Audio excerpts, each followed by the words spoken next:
हम पिछले एपिसोड में हमने भावों के कारकत्व की चर्चा की थी और चतुर्थ भाव तक बात बताई गई थी कि चौथे भाव तक इस भाव से किस किन वस्तुओं किन किन चीज़ों के बारे में जानकारी प्राप्त की जाती है। आज हम उसी को आगे बढ़ाते हैं। पांचवा भाव होता है संतान का। पांचवें भाव से लग्न पत्रिका के संतान के भाव में जानकारी प्राप्त होती है कि उसकी संतान कैसे होगी, वो कितना गुणवान होगा, कितना सद्गुणी होगा, उसका स्वभाव कैसा होगा, वो चंचल होगा या अकर्मण्य होगा। यह भी जानकारी उसके पंचम भाव से, इसी पंचम भाव से, भाव का मतलब घर है, इस पांचवें घर से ये जानकारी प्राप्त होती है।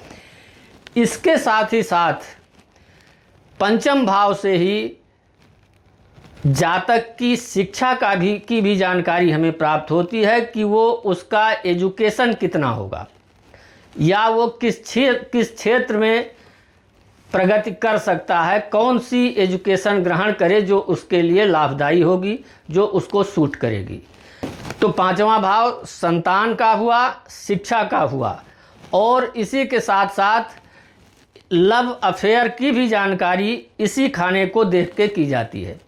इसमें ग्रहों की स्थिति क्या होगी, किस ग्रह की कौन सी दृष्टि पड़ रही है और इसमें बैठे हुए ग्रहों के अंश कितने हैं, अन्य ग्रहों की अपेक्षा उसमें मित्रता है, शत्रुता है। इस आधार पे इस घर से हम जातक के संतान, जातक की शिक्षा और उसके लव अफेयर्स की भी जानकारी प्राप्त करते हैं। इसके बाद ये छठा घर है।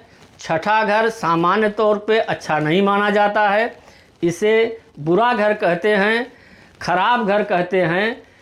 जन्म पत्रिका में 3, 6, 8 और 12 ये 4 घर बुरे घर कहे जाते हैं।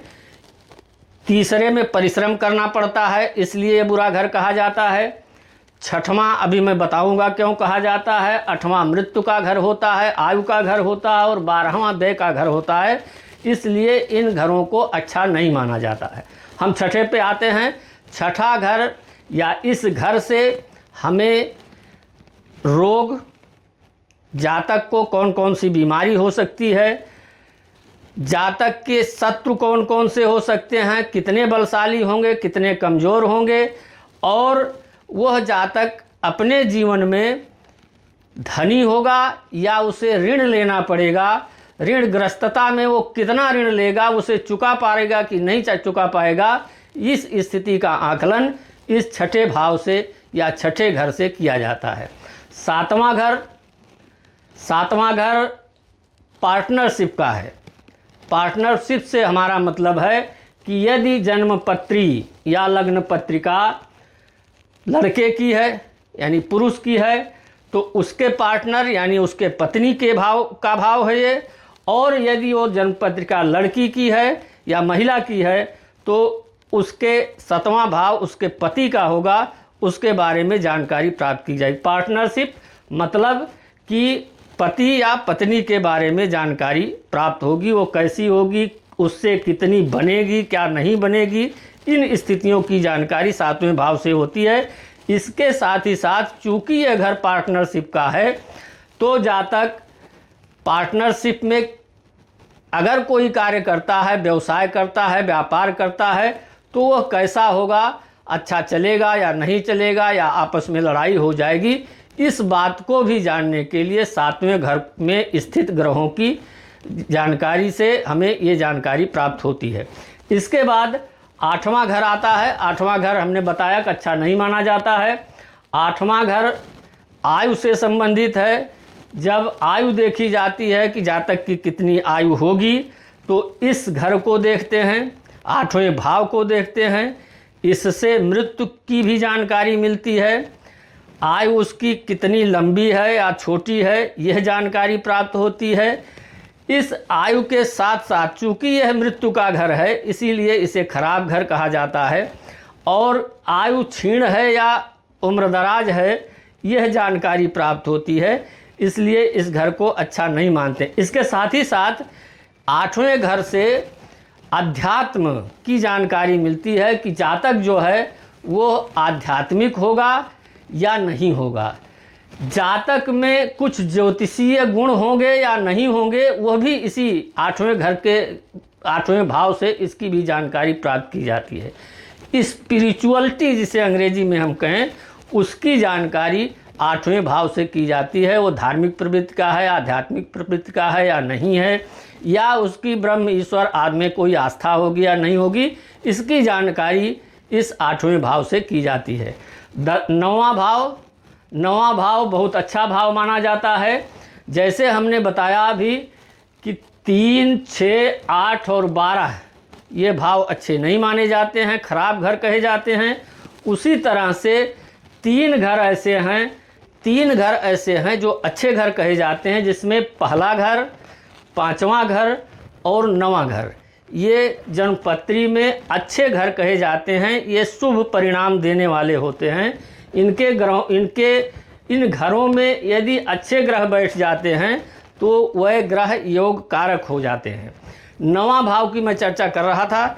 9वें भाव से भाग्य देखा जाता है कि जातक की भाग्य कैसी है, वो भाग्यशाली होगा या बिना भाग्य के है, जीवन में वो उसका भाग्य क्या काम करेगा।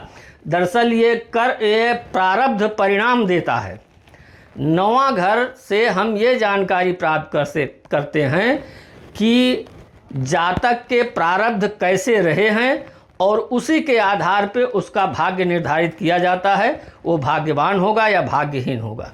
तो यह 9वां घर, जैसे हमने बताया था, चौथा घर माता का भी माना जाता है, माता के बारे में चौथे घर से जानकारी की जाती है। उसी तरह भाग्य के अतिरिक्त पिता के बारे में भी जानकारी मिलती है 9वें घर से। 9वां भाव पिता के बारे में, जातक के पिता के बारे में जानकारी देगा कि उनके पिताजी कैसे हैं। 10वां घर सबसे महत्वपूर्ण घर है। ये 10वां घर कर्म क्षेत्र कहा जाता है। ये केंद्र का भाव है, ये कर्म क्षेत्र कहा जाता है। जातक कैसा कर्म करेगा, प्रोफेशन जिसको कह लीजिए, वो कैसा व्यवसाय करेगा, इससे प्रोफेशन, व्यवसाय और सर्विस 2 बातें हैं, दोनों देखी जाती हैं। एक तो व्यवसाय हुई, दूसरा हुआ नौकरी।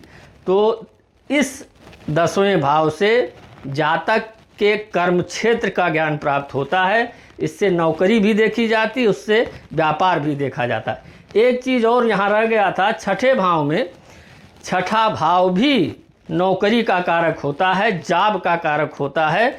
और इस 6ठे भाव में वो परिश्रम जितना कर ले जाएगा उस हिसाब से उसको नौकरी मिलेगी अथवा नहीं मिलेगी। इन दोनों घरों के आधार पर जो ग्रह इन घरों में बैठे हैं, उनकी जो स्थिति है, जो डिग्री है, उन सब के आधार पे इन्हीं 2 भावों को देख करके जातक को नौकरी मिलेगी, नहीं मिलेगी, कब मिलेगी और कैसी नौकरी होगी, किस क्षेत्र की नौकरी होगी, यह बात तय होती है। इसी तरह से 11वां भाव लक्ष्मी का स्थान कहा जाता है। यहाँ इसे आय का भी स्थान कहते हैं और इस कारण ये अच्छा घर माना जाता है। इसमें एक बात और है, आय होगी लेकिन वो इकट्ठा रहेगी या नहीं रहेगी, यह बात तय नहीं होती। 11वें घर से केवल ये तय होता है कि इनकम होगी। हम पहले बता चुके हैं, दूसरा भाव जो है, दूसरे भाव से यह देखा जाता है कि वह इनकम स्थायित्व में रहेगी, संचित रहेगी या नहीं रहेगी।